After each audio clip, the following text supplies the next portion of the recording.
Alors, tu t'intéresses aux guides spirituels? Qui sont-ils? Que nous veulent-ils? En avons-nous tous? Peut-on leur demander de l'aide? Est-ce que les gens mauvais aussi ont des guides? Peut-on communiquer avec eux?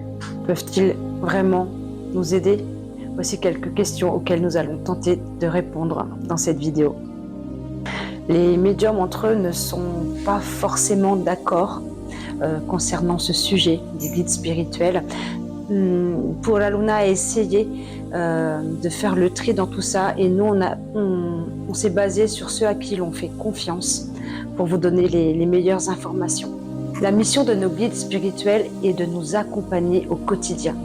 Ce sont des êtres bienveillants qui nous accompagnent dans notre propre mission de vie.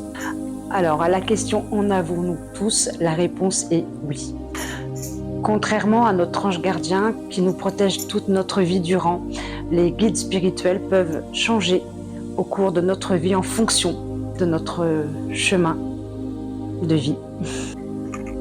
Pour répondre à la question « Qui sont-ils ?» voilà ce que l'on peut vous dire. Ceux qui ont accepté la mission de nous accompagner au quotidien peuvent être des défunts inconnus, des ancêtres inconnus de nous, mais aussi des défunts proches. On appellera ça alors des guides familiaux. Les guides spirituels peuvent également être des âmes rencontrées dans des vies antérieures, ça arrive parfois. Il est possible également d'avoir comme guide un personnage célèbre.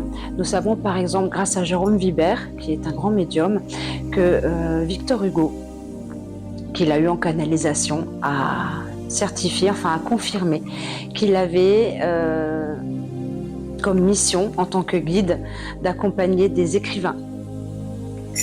Mais les guides peuvent également être des anges, des archanges, des esprits de la nature, notamment, vous savez, les petites fées.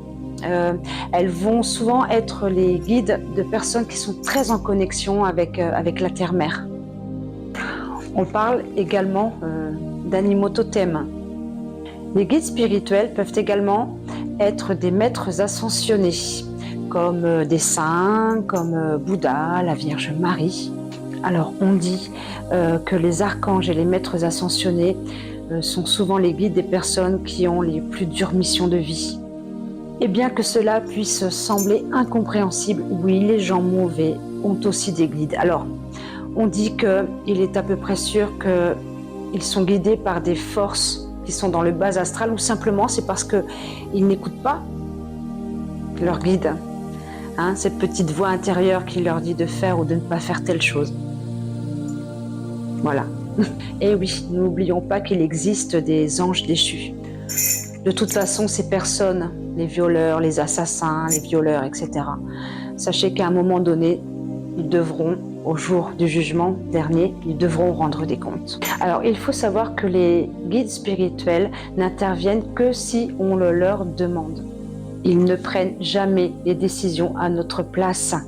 Ils nous laissent et nous avons le libre arbitre. Ça, c'est quelque chose de super important. Ils n'interviennent pas dans nos choix. Leur mission à eux, c'est de nous accompagner au quotidien. C'est la mission qu'ils ont acceptée.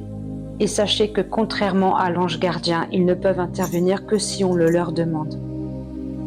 Alors si tu ressens le besoin de te connecter à tes guides ou à ton guide, si tu es en souffrance, si tu as vraiment besoin d'aide et que tu ne sais pas comment faire pour te connecter à lui et lui demander son soutien, nous te proposons de nous rejoindre dans la deuxième partie où nous t'expliquerons tout.